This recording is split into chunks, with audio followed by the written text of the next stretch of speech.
Bom dia, turma. Vamos aí então para a correção do nosso material. Vou colocar aqui a câmera aqui para ficar mais fácil, tá bom? Essa é aquela folhinha de atividade que eu enviei para vocês pelo site. Então vamos lá, a primeira questão, ela tem um tempo, a gravação tem que seguir aí um tempo, então a gente vai procurar ser rápido, o mais rápido possível. Depois vocês vão receber um outro vídeo gravando, fazendo a correção do material complementar de vocês. A apostila, como ela é semestral, a gente faz a correção lá mais para o final do segundo bimestre. Faz uma correção geral, tá certo? Então, vamos corrigir esses materiais aí. Então, a questão número 1, pedia para vocês lerem o texto e explicar para mim o que são mitos. E aí a gente lembra que mitos são narrativas dos povos gregos antigos, que explicavam fatos da realidade, fenômenos naturais, da origem do homem, do mundo, coisas que eles tinham dificuldade de compreender e obtinham a resposta nos mitos, que era uma simbologia com personagens sobrenaturais, deuses, heróis, misturando-se então a fatos reais para explicar ali as coisas que existiam, ok? Número 2, pedir para vocês então falarem, ler o texto e falarem para mim o local então que é da origem da filosofia, sendo ali na Grécia, no século VI, e tendo alguns fatores políticos, econômicos, sociais, culturais, que já foi explicado no vídeo anterior que vocês receberam sobre a origem da filosofia, sendo fatores, então, para o surgimento da filosofia na Grécia, certo? 3, pede para vocês citarem os filósofos pré-socráticos, os filósofos aí físicos, naturalistas, os primeiros filósofos, ligado, então, a essa explicação da origem das coisas por meio dos elementos naturais. O Tales sendo o primeiro, Anaximandro, aí, seu discípulo, Anaximenes, existem muitos outros, mas aqui eu destaquei o Pitágoras, o Parmênides e o Heráclito, junto com o Tales e o Anaximandro. A número 4, também vocês precisavam ler o texto e pedir para vocês, com base no conhecimento de mito e filosofia, fazer uma relação dos dois, e aí você obtém a resposta letra C, que apesar do pensamento racional, a filosofia se desvincula do mito de forma gradual. Ou seja, com o tempo, foi um processo lento, porque o mito tinha toda uma história, uma carga e um peso sobre o povo, e aos poucos o pensamento racional foi ganhando espaço.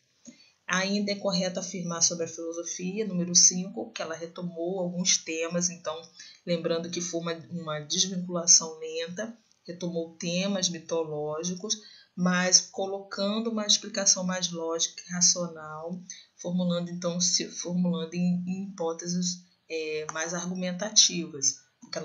A ideia da logos, né? A lógica respondendo todas as coisas.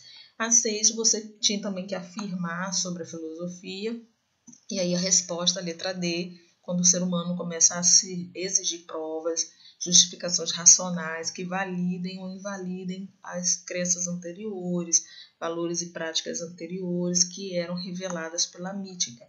Em nenhum momento a filosofia vai desmentir a mitologia, porém vai trazer aí uma ideia nova embasada no raciocínio.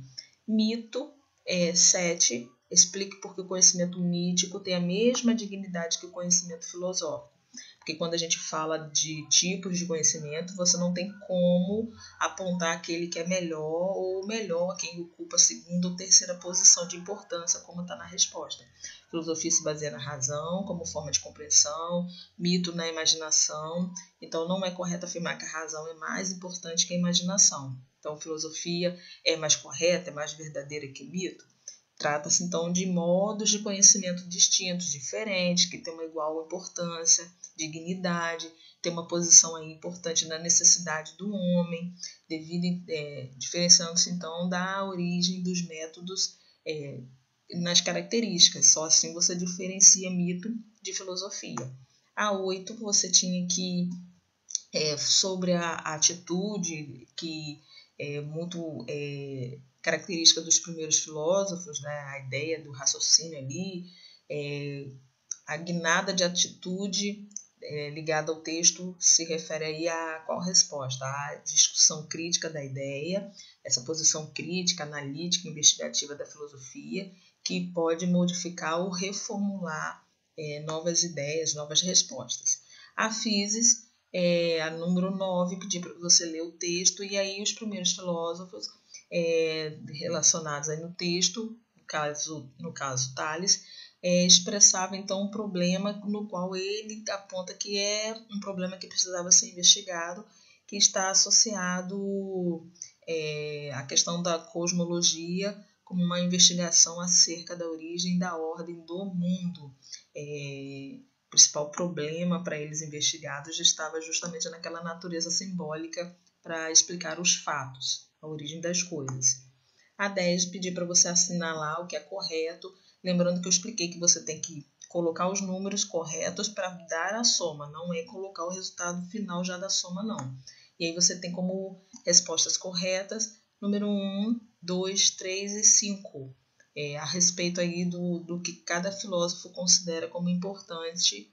E aí você somando 5 com 3, 8, 10, mais 1, 11. Então você tem como resposta a soma, depois de você botar os números, 11. A 11 você tinha que falar sobre o Anaximenes, que ele considera como resposta para ele, para a origem das coisas. Lembra que o Anaximenes fala da importância do A, então ele coloca aí como D, postulava um princípio originário para o mundo, o ar. O ar é vida e é o que para ele é considerado importante. 12, o princípio básico da filosofia pré-socrática, é correto afirmar, só poderia ser a letra A, do Tales de Mileto, que busca unificar como princípio unificador do ser, a água como substância primordial, a origem de todas as coisas. A água é vida, está na morte, então a água para Tales é o que explica aí a origem de todas as coisas.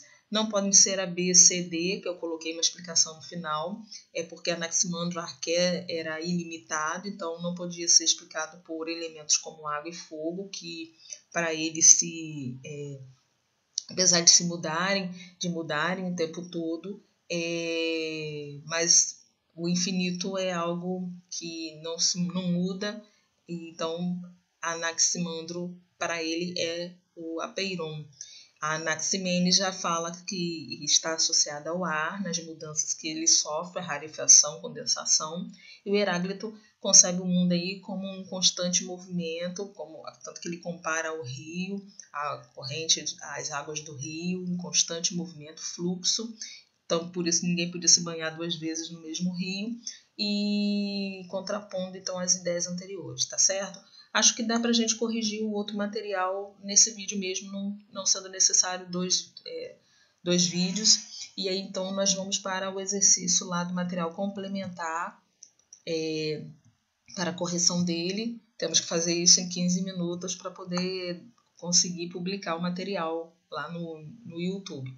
Então, número 1, o pensar filosófico se caracteriza como uma atitude crítica, afirmações que não foram analisadas e de uma reflexão que possibilite aprofundar ideias. Isso que se define como filosofia, criticar, investigar, refletir, para que você possa, então, obter a resposta das coisas que você quer, então, letra D. Para que a gente estuda e aprende filosofia? Porque ela é importante para nós, ela tem uma importância, embora a gente não soubesse disso antes, isso vai se concluir com os filósofos, para desvendar mistérios de existência, compreender o porquê, a razão de tudo que existe, ou seja, ela nos gera um constante conhecimento de verdade, de olhar para nós mesmos, de buscar resposta. Então, todo homem é um ser filosófico, crítico, reflexivo e argumentador.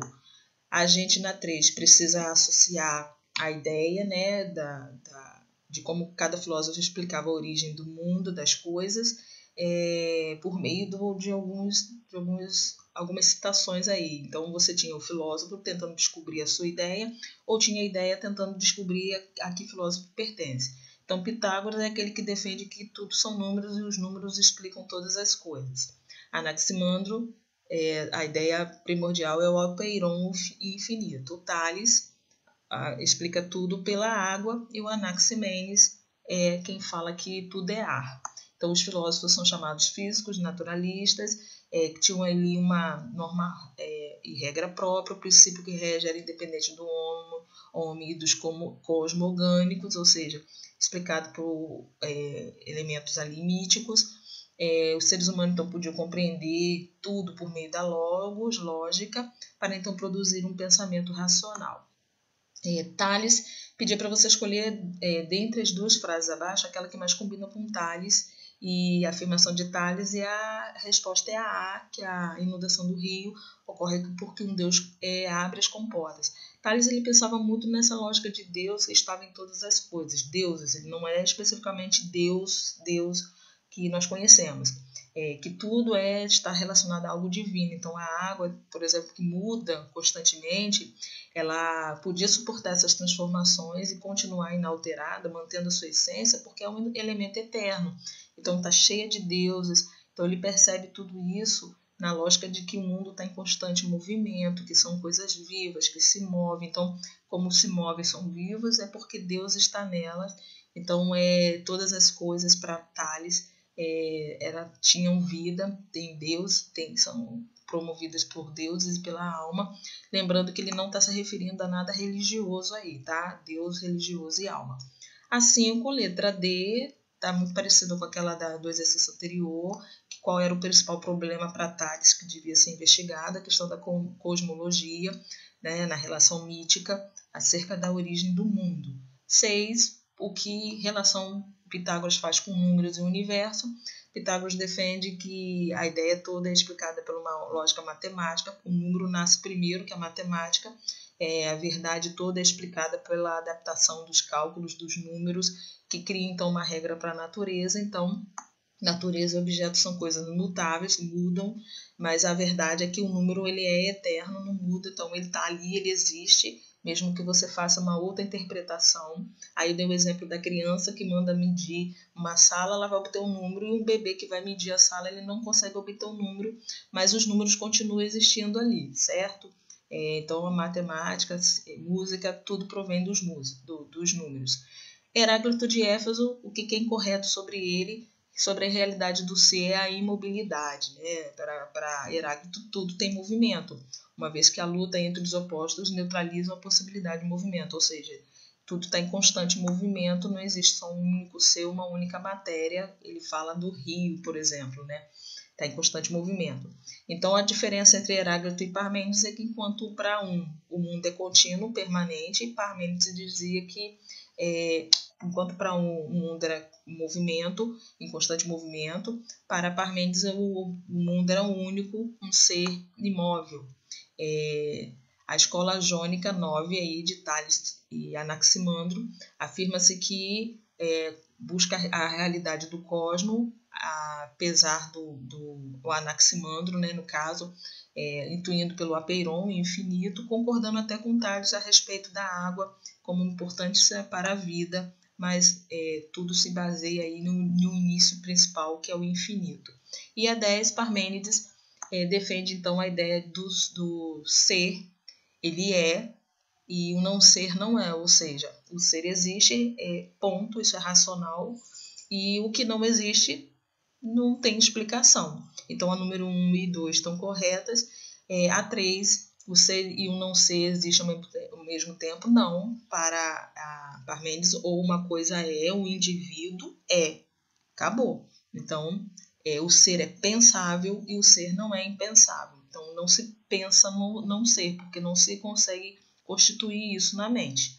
Só se consegue constituir o que é pensável, racional, visto. Então, o ser o indivíduo, certo? Então, letra D, 1, 2 e 3, 1, 2 e 4 são as respostas corretas.